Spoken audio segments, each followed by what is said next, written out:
Muy buenas noches a todos, bienvenidos a Plan M, unos minutos antes de las 9 de la noche. Ya estamos en vivo hasta las 10, en un día con muchísima información política, mucha información también económica. Un ratito vamos a hablar con Miguel Bain, que es el hombre clave en temas económicos de Daniel Scioli. ¿Cuál puede ser el impacto del default o el default forzado por Griesa o el Grifold? Y si Cristina tiene algún tipo de plan económico en marcha, y Kicillof, el ministro de Economía, para recuperar no solamente la épica y la gesta antibuitre y el espacio político, sino también la economía, ¿no? Fundamentalmente. Antes de meternos en esos temas, hoy ha ocurrido un hecho, no diría milagroso, porque no ha tenido que ver con algo divino, sino con el trabajo muy esforzado de hombres y mujeres de la Fundación Abuelas de Plaza de Mayo, que terminó en un hecho que muy pocos creían que podía concretarse, pero finalmente ocurrió, que es que la presidenta de Abuelas de Plaza de Mayo, Estela de Carlotto, encontró finalmente a su nieto, ¿no? Y es el nieto recuperado en un número 114, en este tiempo en el cual la justicia ha avanzado con los juicios de la verdad sobre los represores de la última dictadura, y por otro lado las asociaciones civiles como Abuelas y Madres de Plaza de Mayo han avanzado también haciendo su trabajo. Diego Genú, hoy hubo una especie de conmoción política por esta noticia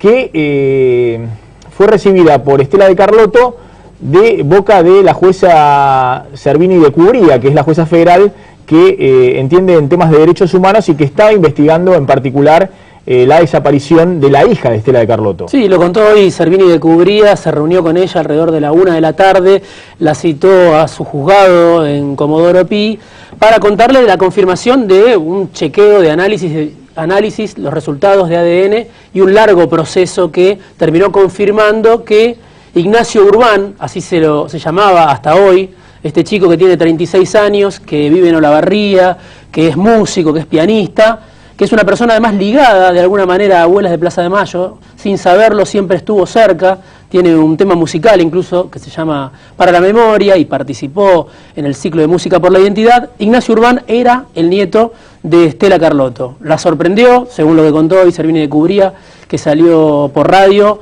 dijo que se había emocionado muchísimo.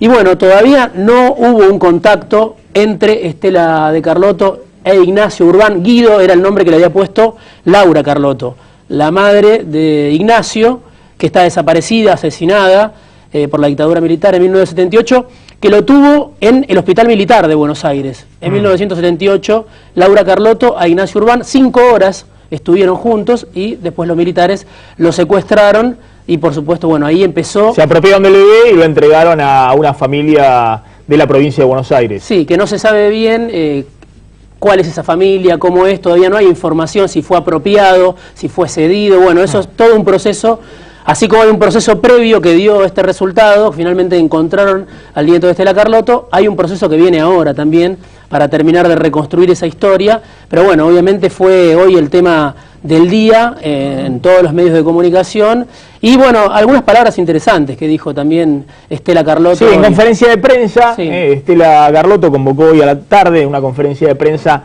con todos los medios, medios locales e internacionales, y esto decía la presidenta de Abuelas de Plaza de Mayo.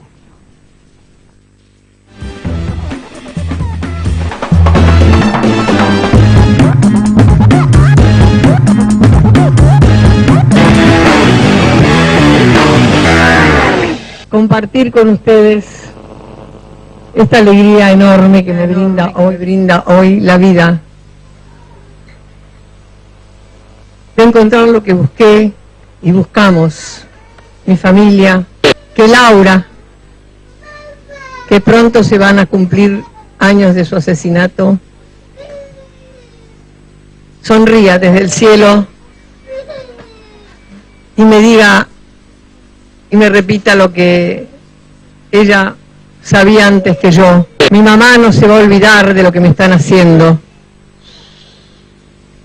y los va a perseguir. Yo no persigo más que justicia, verdad y esto que estamos viviendo hoy, que es el encuentro de los nietos. y ahora mi nieto, y ella estará diciendo: mamá, ganaste una batalla larga. Esto es un premio para todos. Bueno, Diego, conmoción decía en el ámbito político, porque todos de alguna manera cerraron filas respecto de lo que es hoy una política de Estado, ¿no? Más allá del kirchnerismo, todos los últimos candidatos en la elección de octubre pasado en la provincia de Buenos Aires ratificaron que el tema de los derechos humanos es una política de Estado y también el avance de la justicia en las causas pendientes de la última dictadura. Sí, y Estela de Carlotto, que anuncia la recuperación de la identidad del nieto 114, había anunciado ya antes 113 historias de otros nietos que, bueno, también encontraron su identidad, y faltan alrededor de 350, un poco más todavía, que no se sabe quiénes fueron sus padres, que todavía no conocen su verdadero nombre. Por eso hoy Javier Mascherano, por ejemplo... Hoy escribió un tuit, claro. Javier Mascherano, algunos decían, bueno, Mascherano hace una campaña por la recuperación de los nietos apropiados y el nieto de Estela de Carlotto aparece. Finalmente. Esto fue en el predio de Seiza. 2 meses pasaron de esta foto, feliz de que apareció el nieto de Estela de Carlotto. A seguir por los que faltan, dijo Javier Mascherano. Bueno, también Messi hizo campaña. Me parece que fue una de las pocas campañas publicitarias que se hicieron durante el Mundial desde el Estado, que verdaderamente buscaban un propósito concreto, recuperar todavía a cuántos, a 400 nietos pendientes, y no hacer politiquería barata, propaganda barata como hicieron con el resto de las campañas publicitarias. Una frase muy linda, además, en esa campaña, que era: hace 10 mundiales que te estamos buscando. Bueno, esa foto donde estaba Mascherano, Messi, la Bessi, bueno, finalmente se encontró, y también se reconstruye la historia de los padres de este chico, Ignacio Urbán Guido, porque el padre no se sabía hasta hoy quién era. La familia es de Comodoro Rivadavia. Bueno, vas a tener muchas noticias también de toda esta historia de reconstrucción y de reencuentro, seguramente a partir de ahora y durante varios días. Bien, un ratito vamos a mostrar también un video conmovedor que muestra un poco la historia de lucha de Estela de Carlotto, y ubicando a los organismos de derechos humanos donde tienen que estar, ¿no? En las políticas de Estado, que están más allá de las banderías políticas, más allá de que Estela de Carlotto o alguna otra madre o abuela de Plaza de Mayo puedan tener sus simpatías políticas y manifestarlas. A ver, vamos a hablar en un ratito, les decía, con Miguel Bain, el economista clave de Daniel Scioli. ¿Cómo sale esta economía de la recesión, del estancamiento, cuando, hasta que no se arregle el tema de los buitres, va a haber varios problemas en la economía, entre ellos la escasez de dólares? Yo decía, ¿sobre quién impacta hoy esta situación de default, o como quieran llamarlo, default, o cesación de pago forzada por el juez Griesa? Bueno, impacta en los gobernadores que estaban esperando salir y emitir deuda, financiamiento en dólares para financiar, por ejemplo, obra pública, y ahí teníamos no solamente a Scioli, sino también a Macri y a De la Sota, muy urgidos con la necesidad de emitir títulos públicos en dólares para buscar financiamiento. Impacta en la principal empresa del país, que es hoy YPF, estatizada, que no tiene financiamiento para llevar adelante grandes inversiones, fundamentalmente en Vaca Muerta. Ha logrado cerrar un acuerdo con Chevron, con la norteamericana, un acuerdo leonino, vergonzoso, que esperemos no se repita. Justamente la idea de Galucho era, para no repetir el acuerdo con Chevron, vamos a buscar fondos a los mercados internacionales, conseguimos los dólares y hacemos las inversiones que hacen falta. Eso está hoy congelado, hasta tanto no se disipe el panorama de qué quiere hacer el gobierno con la sentencia de Griesa y los fondos buitre. Y después impacta en la economía real, porque me parece que el dato principal es que si esto sigue así, va a haber escasez de dólares.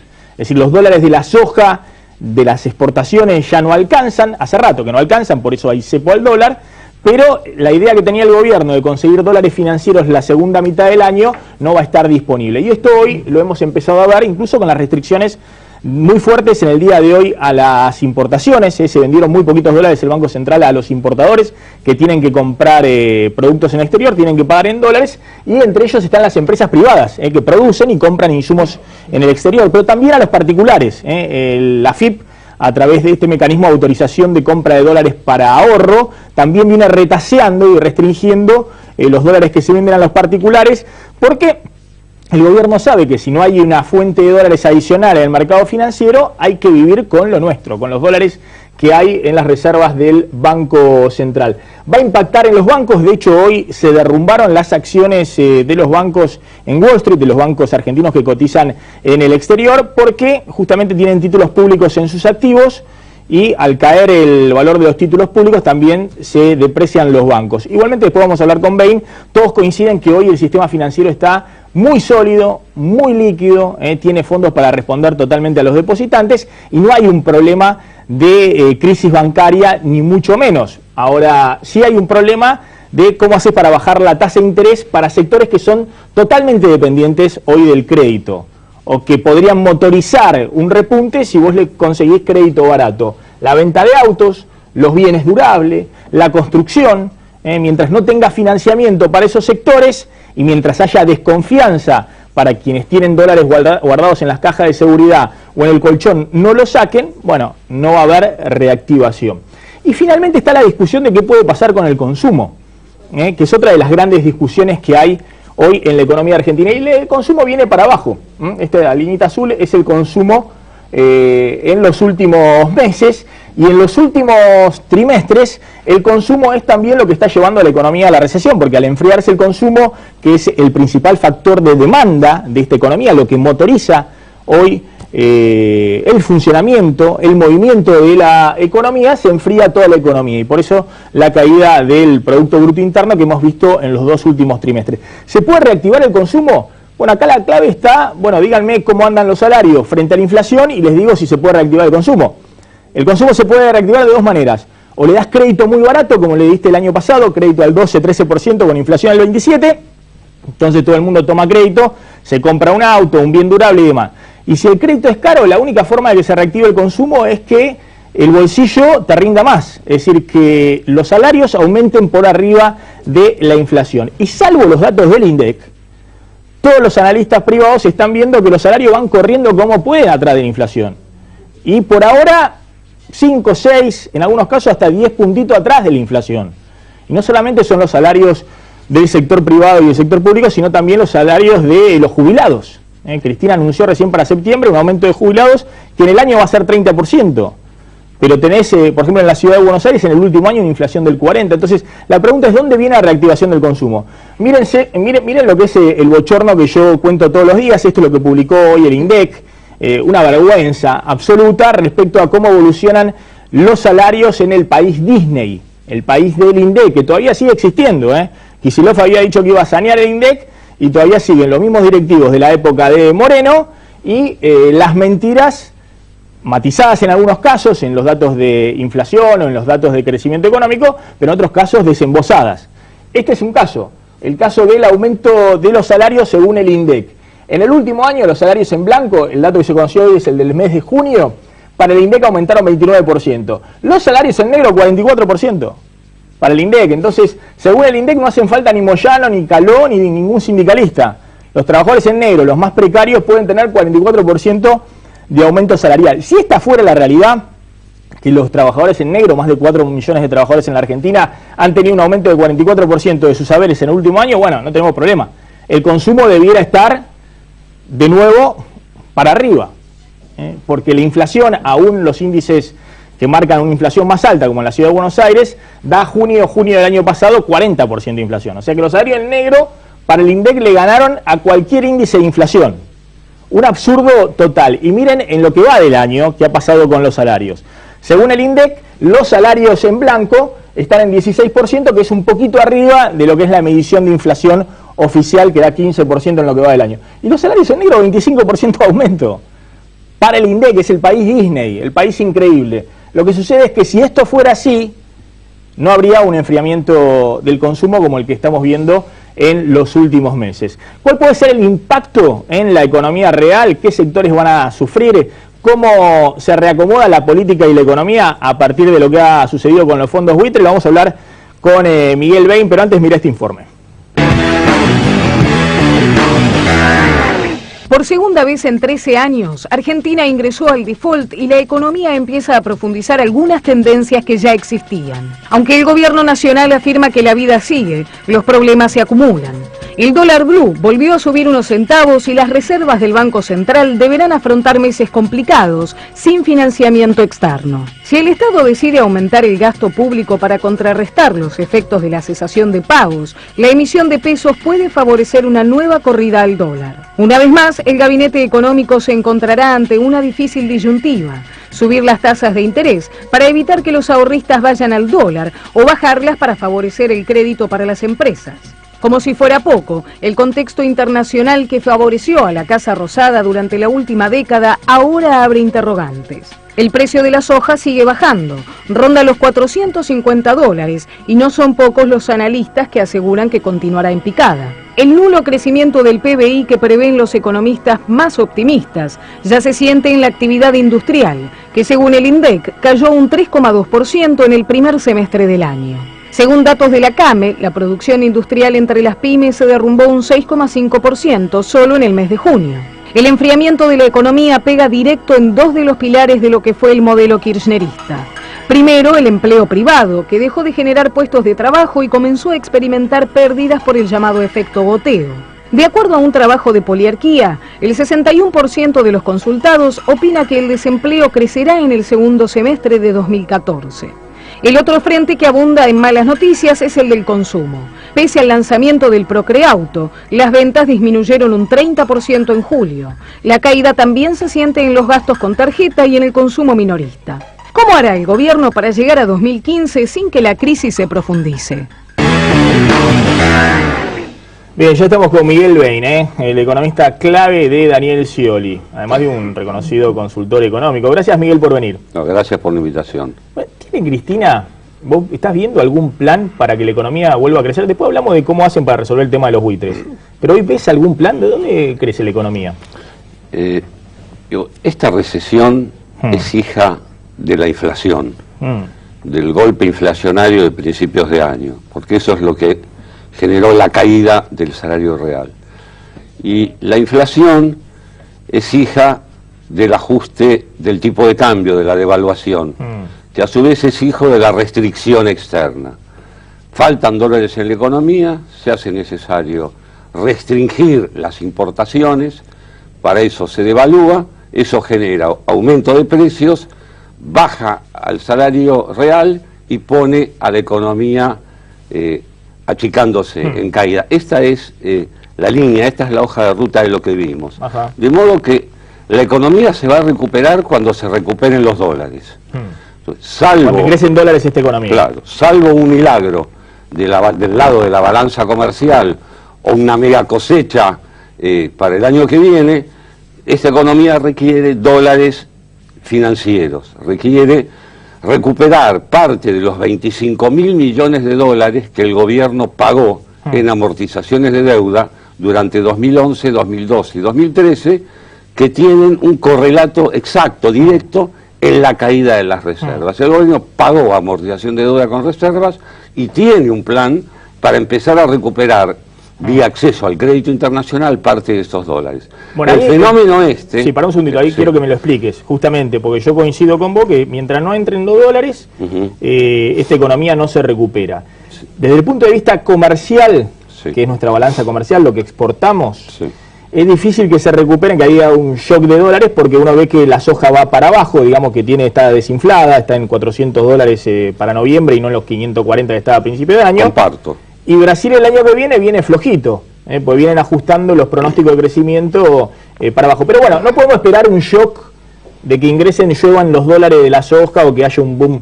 Entonces tienen que ser dólares financieros, tenemos que conseguir dólares financieros. Tiene que ser crédito. Para asegurar el plan de inversión de YPF tiene que tomar hasta fines del año que viene entre 4 y 5 mil millones de dólares en el mercado internacional, y para asegurar los pagos de deuda de este año, que son pocos, quedan este año 2.800 millones de dólares nada más, pero el año que viene hay de vuelta 10.000 millones de dólares muy concentrados hacia el final del mandato del gobierno, hacia el mes de octubre, con el vencimiento del Boeing 15, ahí hacen falta dólares adicionales para evitar seguir racionando las importaciones, que en la medida que no se puedan ejecutar todas las que se necesitan de maquinaria, partes y piezas e insumos intermedios, la actividad tiene una restricción por el lado de la oferta, además, por falta de repuestos, por falta de partes y piezas, por falta de maquinaria o de materia prima. De modo que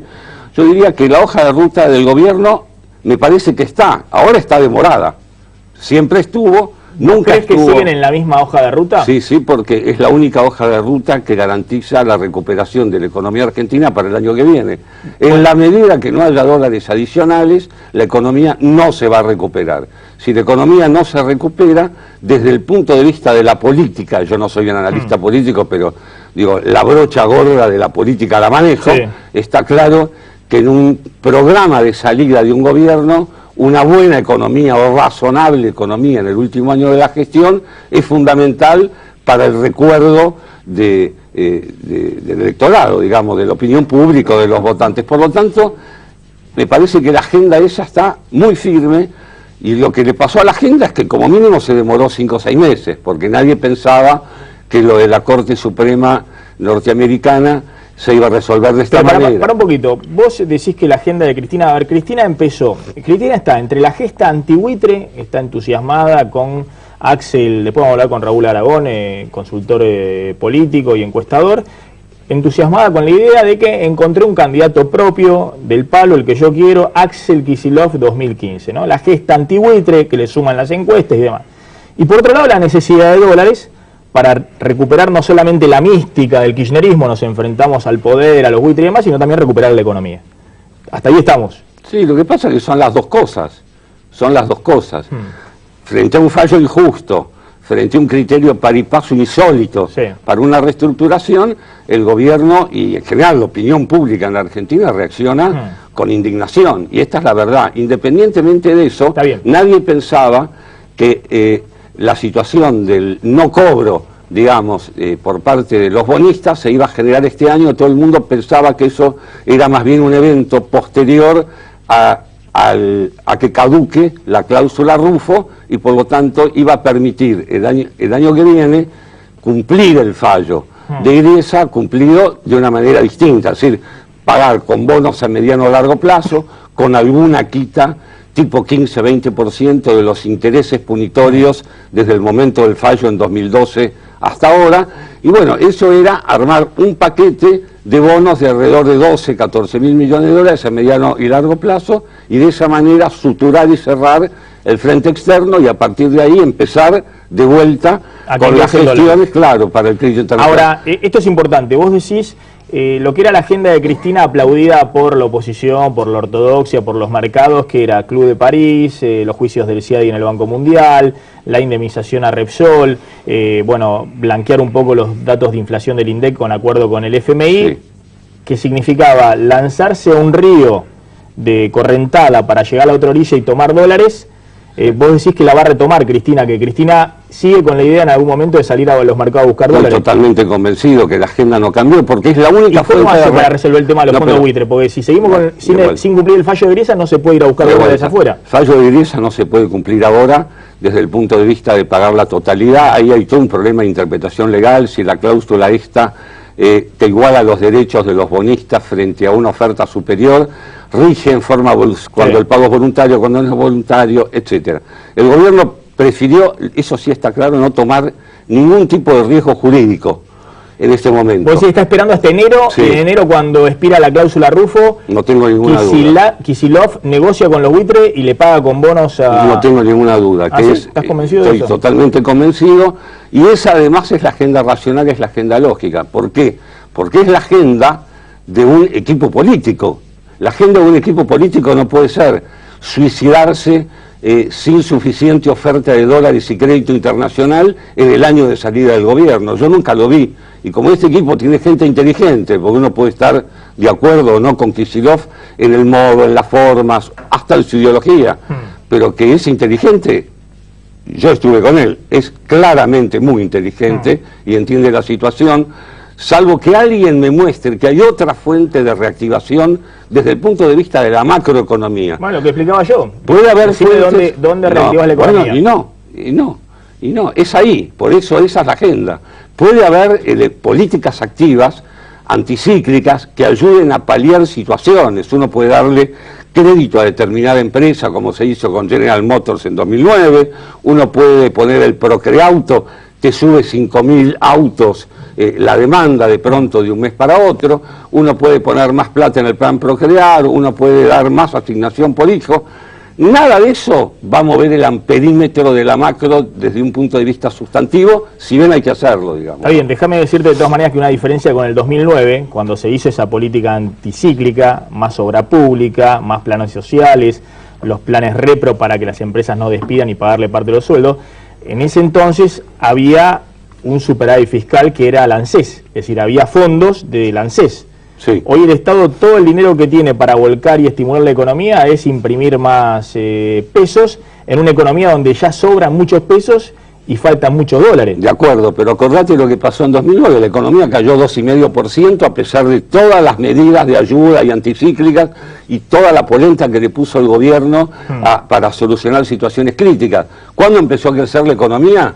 Cuando en vez de la sequía que hubo en la temporada agrícola 2008-2009, que llevó la producción argentina de cereales y oleaginosas de 92 millones de toneladas a 62, en septiembre de 2009 empezó a llover en la Argentina y la cosecha volvió a 95 millones de toneladas en 2010, la soja recuperó 20% del precio, había caído 40%, y con eso la Argentina tuvo de vuelta los dólares que necesitaba y el país arrancó de la mano de un crecimiento violento de las importaciones, planchando el dólar en 2010 y 2011 y generando aumentos de salario de 26 y 32%. Digo, la situación es completamente distinta. Hoy los dólares no van a venir del área comercial de las exportaciones en el corto plazo, tienen que venir del mercado de capitales. Argentina tiene muy baja deuda, está en condiciones... Hay que salir a pasar la gorra en los mercados de capitales. Argentina, eso es lo que decís. Tiene que salir Galucha, tiene que salir Scioli, Macri,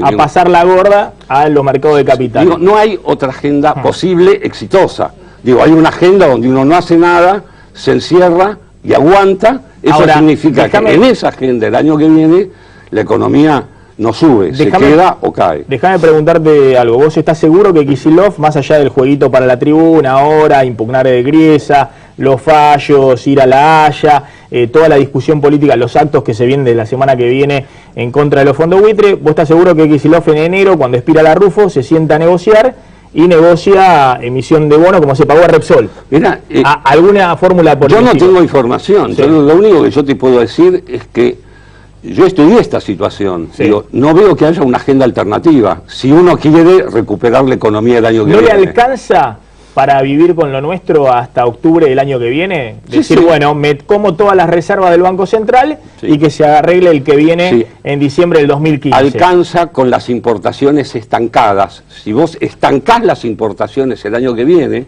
las compras al exterior de materia prima, bienes intermedios, electrónica de consumo, electrodomésticos, etcétera, etcétera, etcétera, alcanza para tener una economía que crezca 0 el año que viene. Para eso alcanza.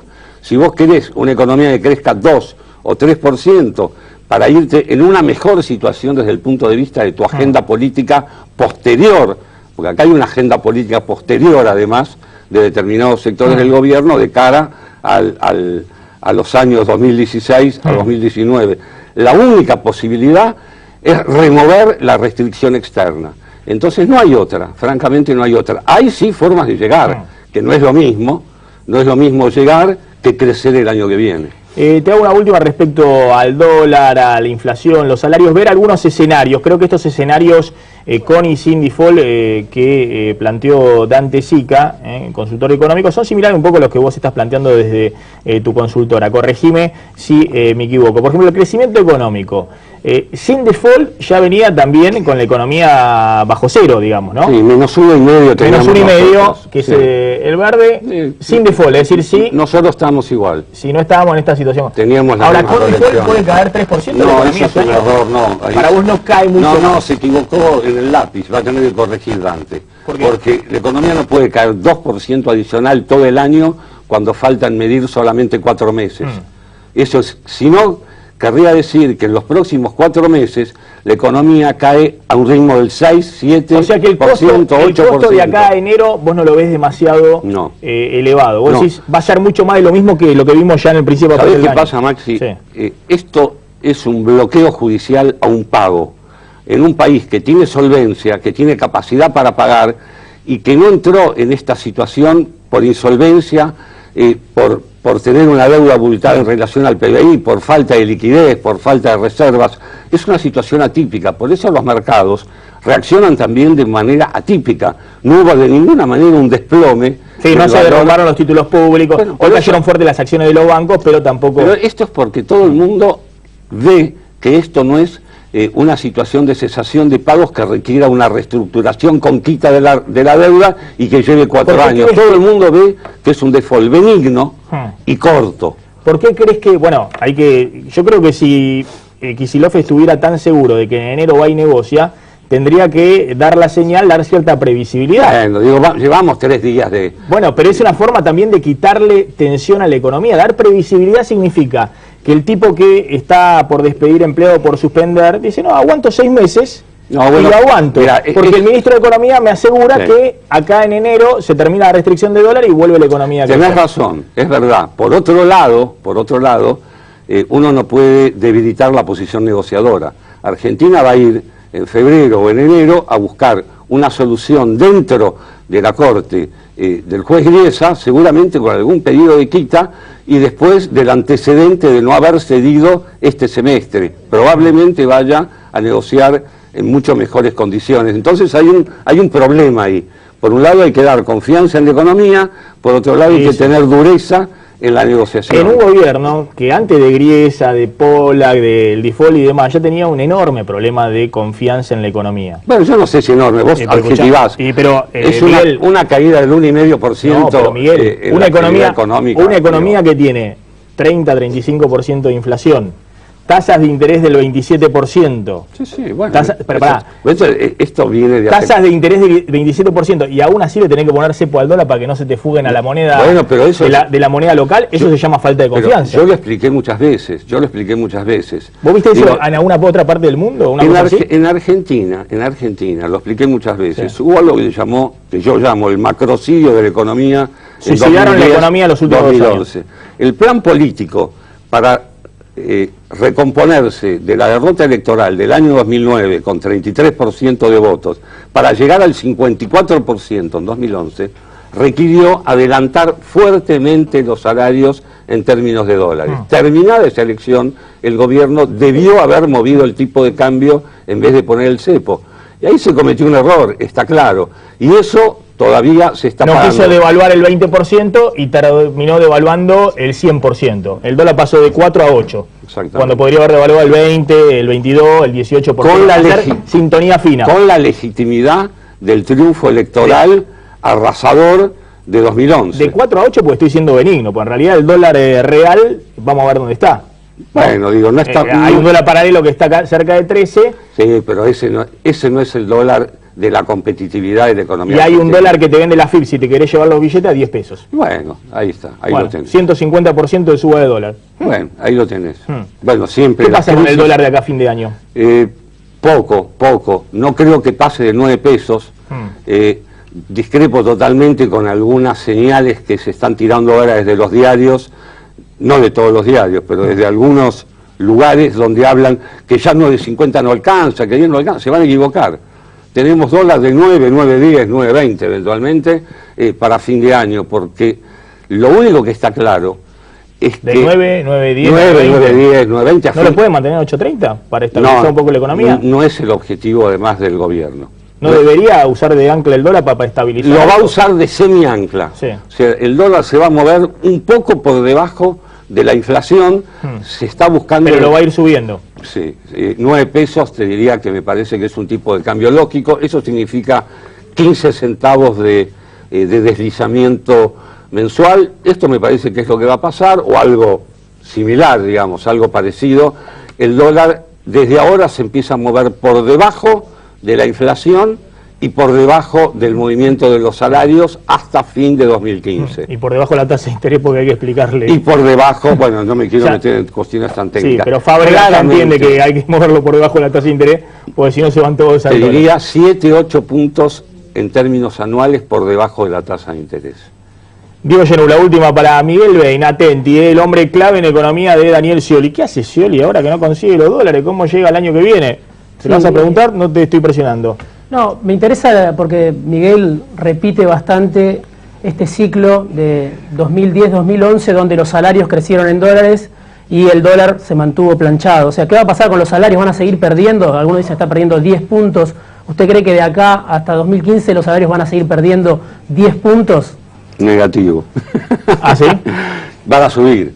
El año que viene los salarios probablemente se muevan 30% para arriba y el tipo de cambio se mueva solamente 18 o 20%. No importa el dólar, eso es para la clase media que sale al exterior. Decime cuánto va a estar la inflación el año que viene. Saca el promedio entre el deslizamiento del dólar y la evolución de los salarios y te da la tasa de inflación en la Argentina. Está bien, me la complicaste. Decime A la más o mitad, menos. a la mitad, 25, 26% de inflación, con dólar moviéndose 17, 18 y salarios moviéndose 30 o 31. Eso es recuperación del salario real y recuperación del salario en dólares y recuperación de la economía. ¿Recupera lo que perdió este año? El año que viene, usted dice. ¿Qué cosa? ¿El salario? Y sí, claro, va a recuperar algo más de lo que perdió este año, sin duda. Ahora, qué es un plan económico, pero es un programa político, es un programa de salida de una gestión de gobierno.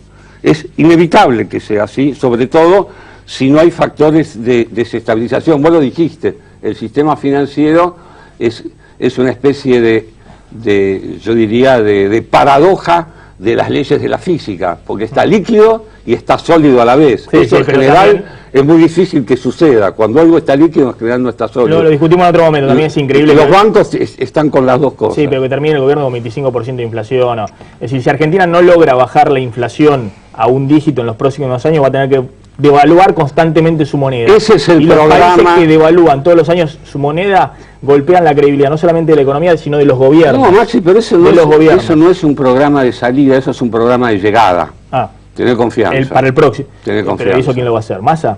No sé. ¿Macri? No sé. Al que le toque va a tener un programa, al que le toque. O Daniel Scioli o el Frente UNE. Digo, al que le toque, al que la ciudadanía diga que le toca, claramente va a tener que arrancar con un programa para poner la inflación en 4 años en el 10%, ni siquiera para llegar a niveles de inflación internacional. Miguel Bain, gracias por haber venido. Gracias por la invitación. Vamos a hablar un poquito del efecto Tinelli. Mirá este informe, el efecto Tinelli, jugando fuertísimo en la interna política y preocupando a Scioli, a Macri, al kirchnerismo. Tinelli generó ayer un revuelo en la política argentina. Marcelo Tinelli volvió a adueñarse de la política en televisión. Con la excusa del casamiento de Jessica Sirio con Martín Insaurralde, el conductor del Showmatch hizo desfilar a los candidatos presidenciales por su programa. Durante media hora, Tinelli se dedicó a juguetear en la pantalla de Canal 13 con los políticos que lideran las encuestas. Primero llamó a Daniel Scioli, que se había reunido con Insaurralde esa misma tarde para tratar de evitar su fuga hacia el masismo. Hola, ¿qué hace Marcelo?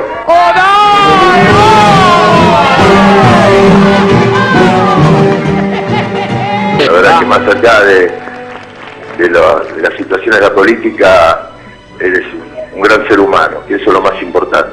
Después puso en contacto al diputado que encabezó la boleta del kirchnerismo en 2013 con su contrincante en las últimas elecciones, Sergio Massa. Buenas noches. Yo quiero saber si es verdad que se casa en Tigre. No está viendo el programa. Quiero decir una cosa. No está viendo el programa. Sergio, no, pues estaba llegando a la casa. No, lo que quiero decirte, Sergio, es, hoy dijo recién que se casa en Ezeiza. Ezeiza? Para mí es un compromiso con Alejandro Granados. Claro, que lo cuide Granados. Para mí lo va a cuidar Alejandro, Dulce, o alguno del Gato, alguno de los chicos. Decirle igual que si es por seguridad puede venir a Tigre tranquilo. Si es por seguridad nos casámoslo. Mientras hace la lista de invitados para su casamiento, Insaurralde se acerca cada día más al campamento del Frente Renovador. Pero como Sergio Massa en 2013, no quiere anticipar sus pasos públicamente. Tinelli llamó incluso a Mauricio Macri, con quien el exintendente de Lomas de Zamora no tiene relación política. Es una pareja prácticamente, no digo del programa, pero es de acá. Entonces digo, vienen, se acaban de comprometer, viajaron a España, a Chile, estamos invitando gente importante. Si no quería hacer un casamiento... Vos sos el padrino.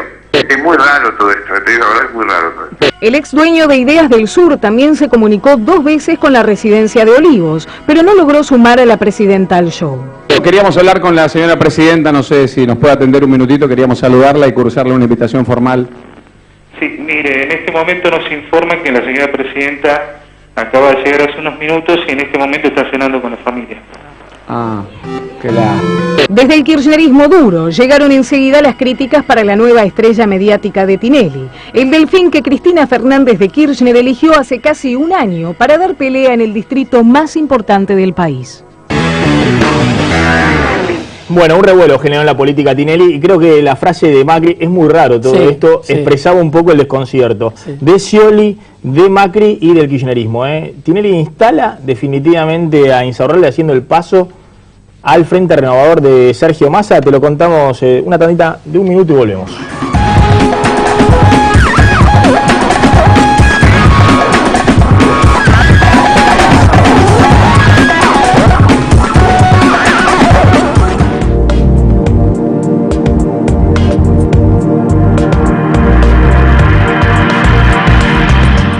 Relojes Feró, para marcar los momentos inolvidables.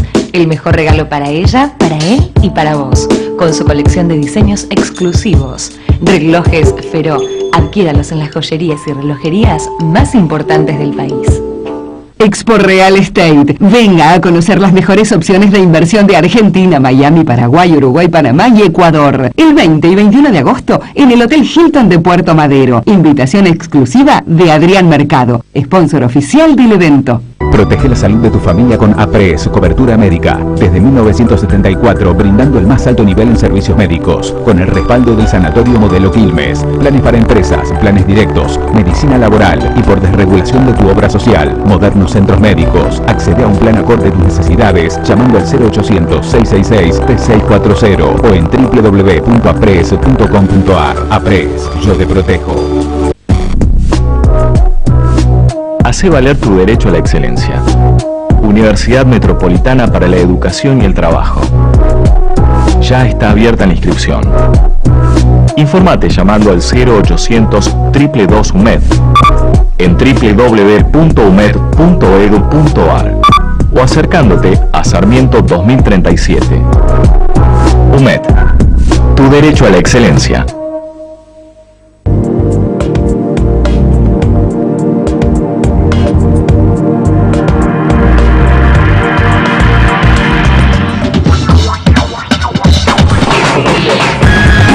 Seguimos en Plan M. Bueno, está el efecto Tinelli. Directamente ya está confirmado el pase de Insaurralde al Frente Renovador de Sergio Massa. Bueno, hoy Insaurralde habló con Jorge Rial, también él tiene como un circuito de medios por los que pasa. Dijo, no lo descarto, tengo un gran aprecio por Sergio Massa, queremos los dos una Argentina unida, pero todavía no anticipó su movimiento. Está esperando. Está regulando los tiempos. Massa dijo hoy también, cuando le consultaron, todos tienen las puertas abiertas, los que respeten los principios del Frente Renovador, así que bueno, se supone que está muy cerca. Además ayer hubo una reunión con Scioli, que muchos dicen era para tratar de retenerlo y no hubo foto.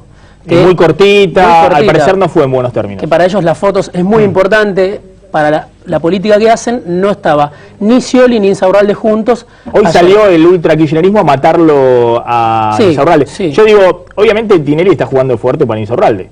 Lo siente como un producto propio. También Massa, digamos, porque necesita un buen candidato. Insaurralde de las encuestas, le vamos a preguntar a Aragón, le da muy bien la provincia de Buenos Aires. Ahora, me parece, Delía también termina jugando por Insaurralde. ¿Cuál es el peligro que tiene Insaurralde? Que la gente no interprete que era el candidato de Cristina en octubre pasado y ahora va a ser el candidato de Massa. Ahora, el que está ayudando para interpretar eso es Delía, que lo está matando. Entonces la gente dice, lo mata Delía, ya está en la oposición. El que más está ayudando es Tinelli, y la que ayudó primero fue Cristina. Y el que contribuye ahora es Delía también. Y el beneficiado es Massa, o sea, el producto Insaurralde es Cristina más Tinelli al servicio de Massa.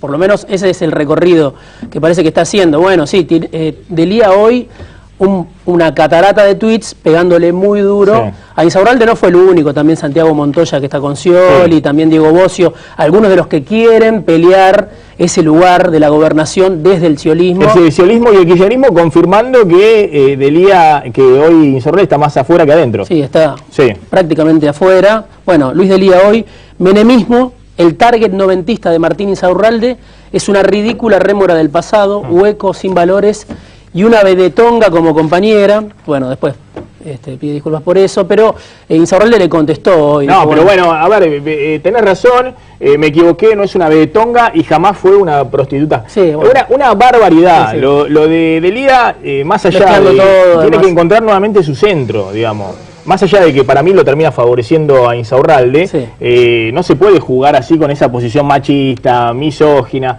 Bueno, lo que ha hecho, digamos, en los últimos tiempos.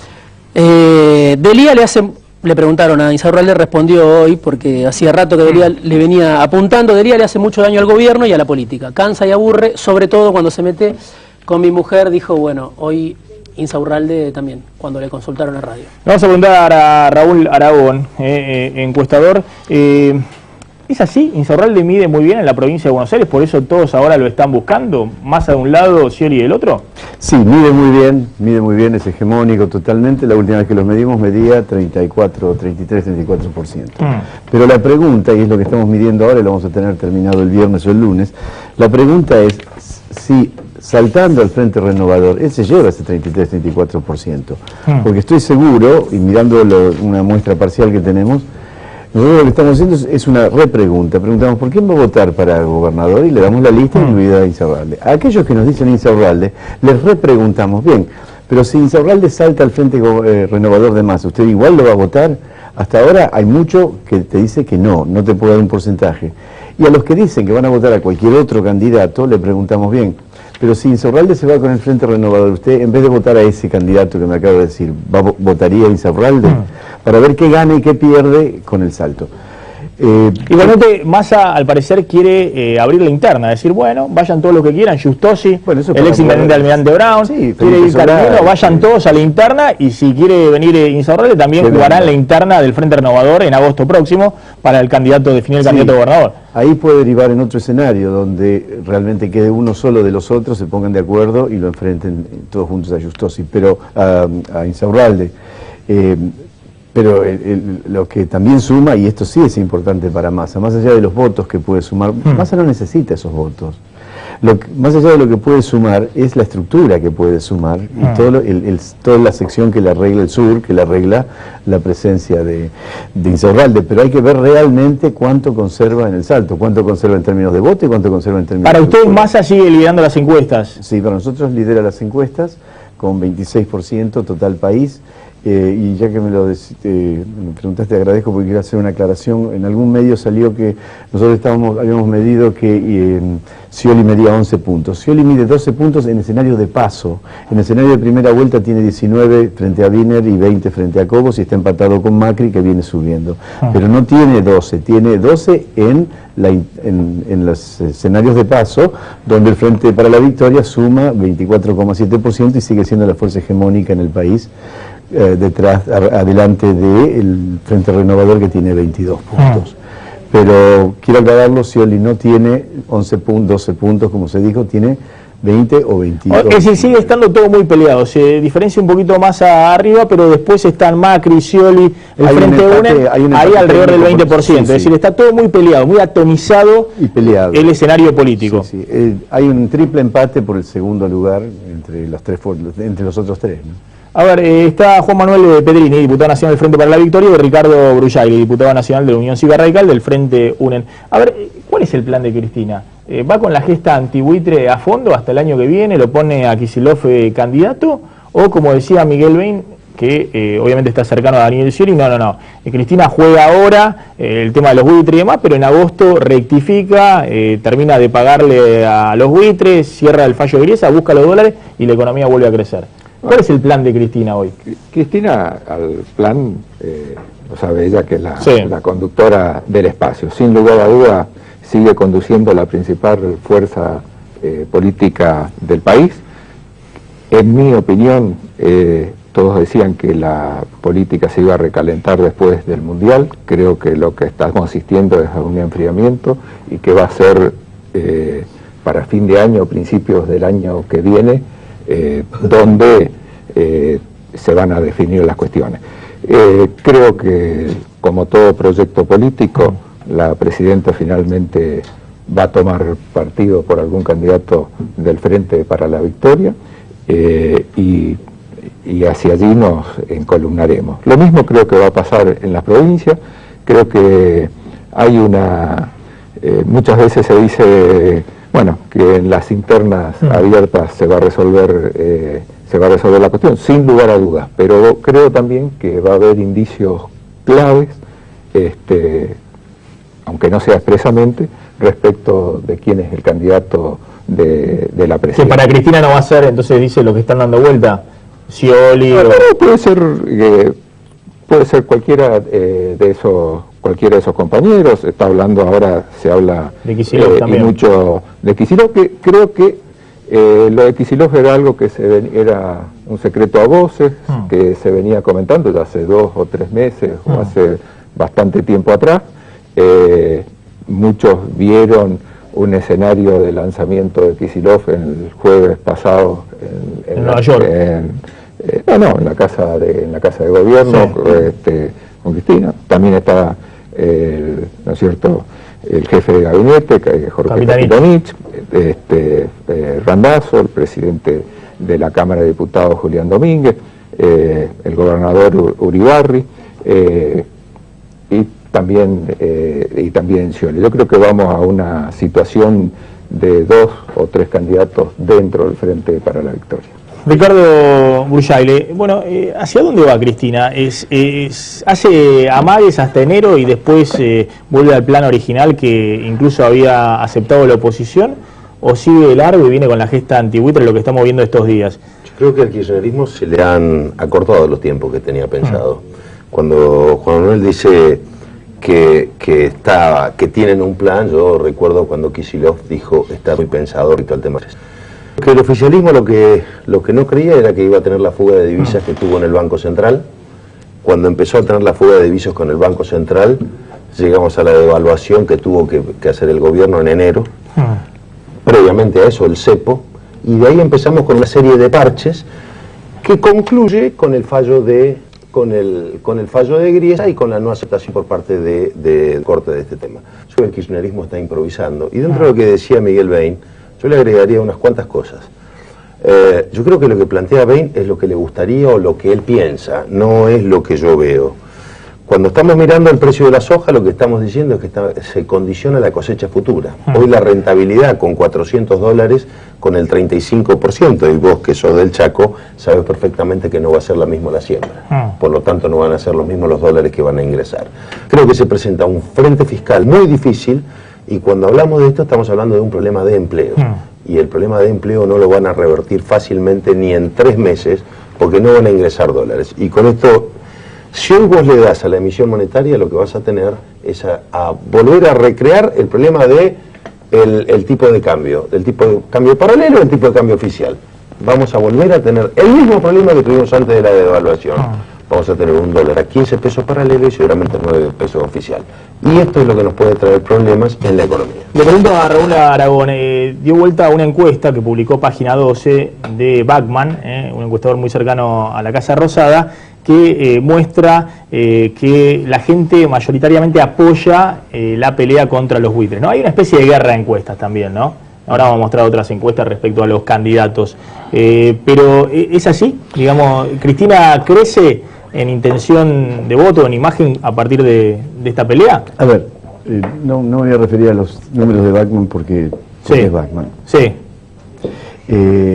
Pero el fenómeno es así. Cristina tiene entre un 25 y un 27, un 28% de aprobación, de imagen positiva, que es el piso del kirchnerismo en el país. Y lo va a tener siempre.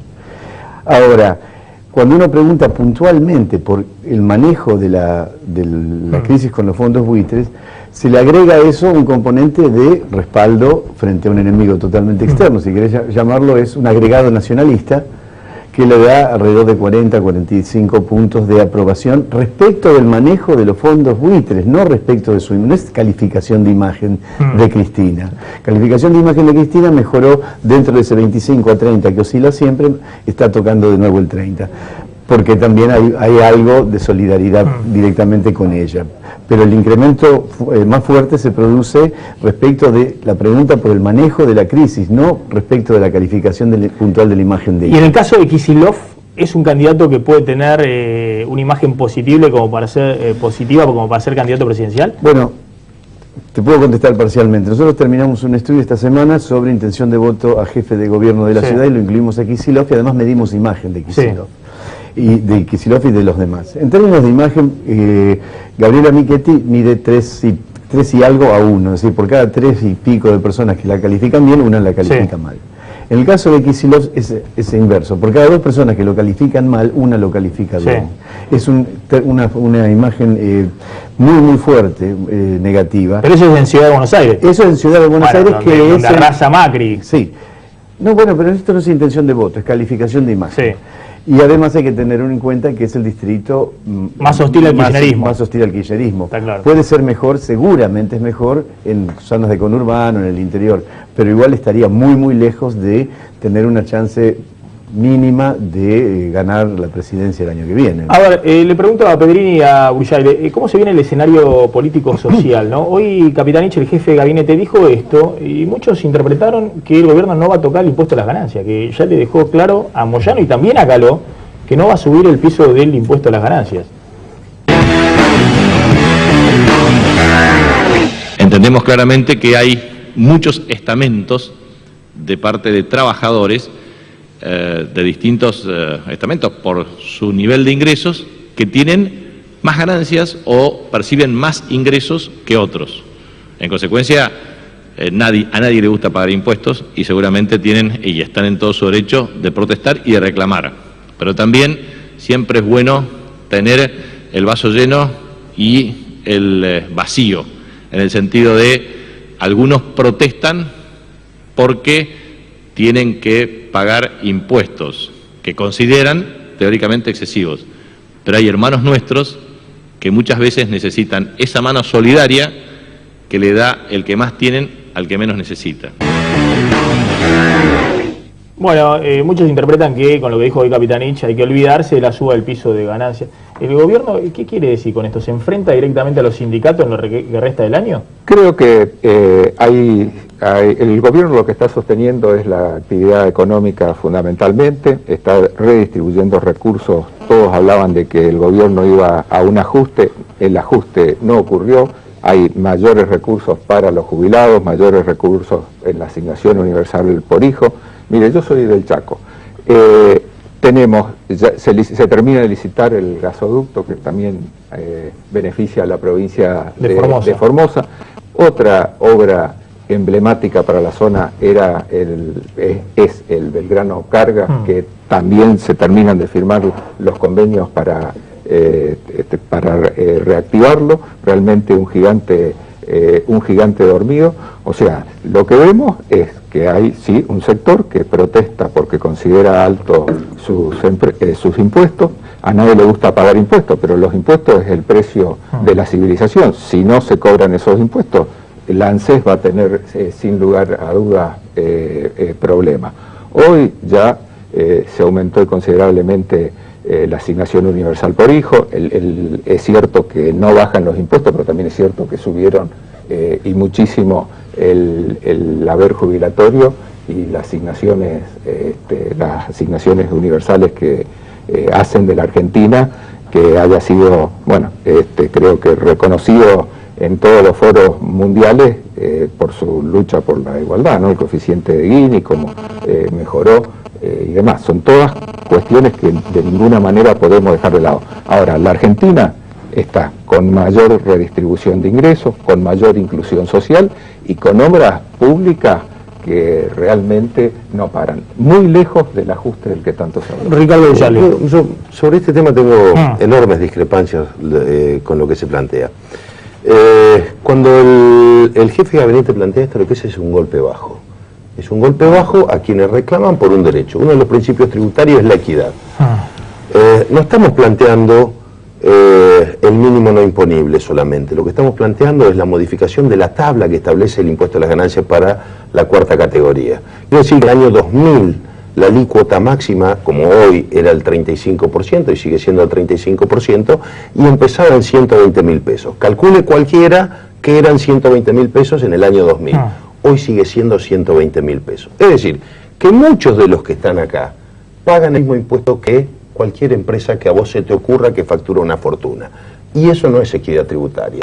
Y a su vez, si tenemos en cuenta que hoy la presión impositiva en Argentina es del 46% de PBI, lo que está quitando es nivel de actividad económica y está desincentivando a la actividad privada. Y esa actividad privada es la que genera empleo. Entonces, yo tengo una concepción distinta a lo que plantea el jefe de gabinete y lo que nos está llevando a una caída del nivel de actividad. De ninguna manera, el Estado sostiene la actividad, la presión impositiva no es ni cerca del 46% porque las tasas máximas de pago son del 33%. Mal se podría recaudar si es una sobreganancia, lo máximo que se paga. Una persona del 33 no se lo puede sacar del 46%. Vos me decías una sola cosa. De ninguna manera. Sí, creo que esto está sosteniendo el plan de inclusión social más justo que recuerde Latinoamérica y que se haya implementado en el país, como es la asignación universal por hijo, y el 90% de nuestros mayores incluidos en el sistema jubilatorio. Eso debe enorgullecernos a todos los argentinos. Único país de Latinoamérica que tenga semejante tasa de inclusión de nuestros mayores en un sistema. Un gobierno progresista, el peor ajuste y el más brutal es la inflación. Y hoy tenemos una inflación del 40%. Eso es brutal ajuste. Gracias a los dos por haber estado esta noche en Plan M. Gracias, Sara. Vamos volando una tanda, un minuto, y cuando volvamos, Diego Genú te da un dato clave para mañana. ¿Qué va a hacer Amado Vudú mañana miércoles? Ya volvemos, no te vayas.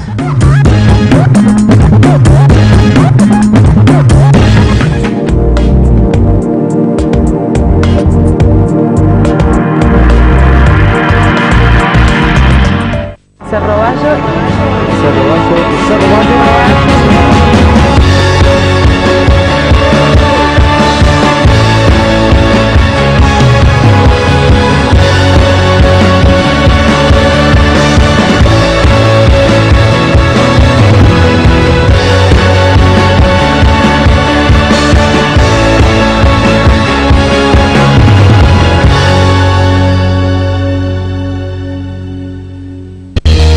Probá el nuevo Ensure Advance Shake y dale un giro a tu vida, porque después de los 40 años, perdés hasta el 40% de masa muscular y con ella tu fuerza.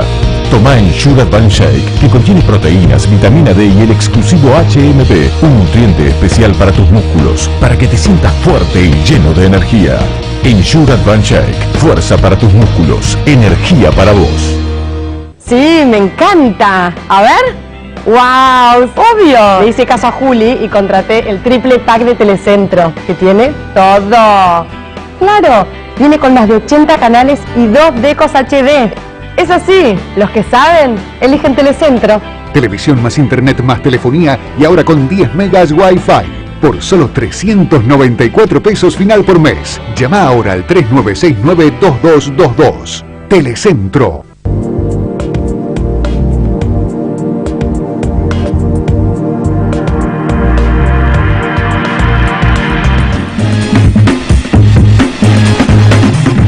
Bien, Diego, mañana Amado Vudú se raja. Sí, no está mañana en el Senado. Sí.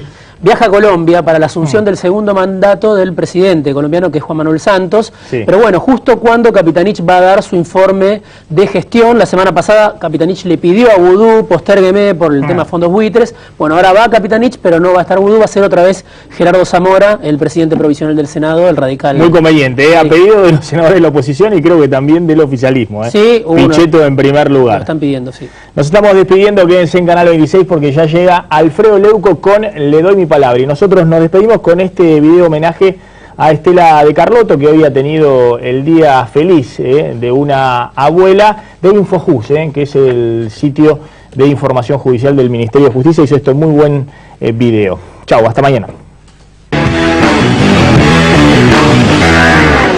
Mi nombre es Estela y soy abuela de Plaza de Mayo. ¿Por qué soy abuela de Plaza de Mayo? Porque estoy buscando un nietito que tengo desaparecido, que me lo quitaron, se lo quitaron a mi hija. Jamás pensé que en nuestro país iban a pasar las cosas horribles que pasaron. Bueno, yo les había dicho hoy cómo nacimos. Yo quisiera estar en mi casa con mi familia completa. Lamentablemente tengo una hija en el cementerio y un nietito que ya tiene 8 años, que no sé quién lo está criando, y se lo quitaron a mi hija a las 5 horas de haber nacido en un campo de concentración donde lo tuvo con esposas y encapuchada. Me hice cargo de tu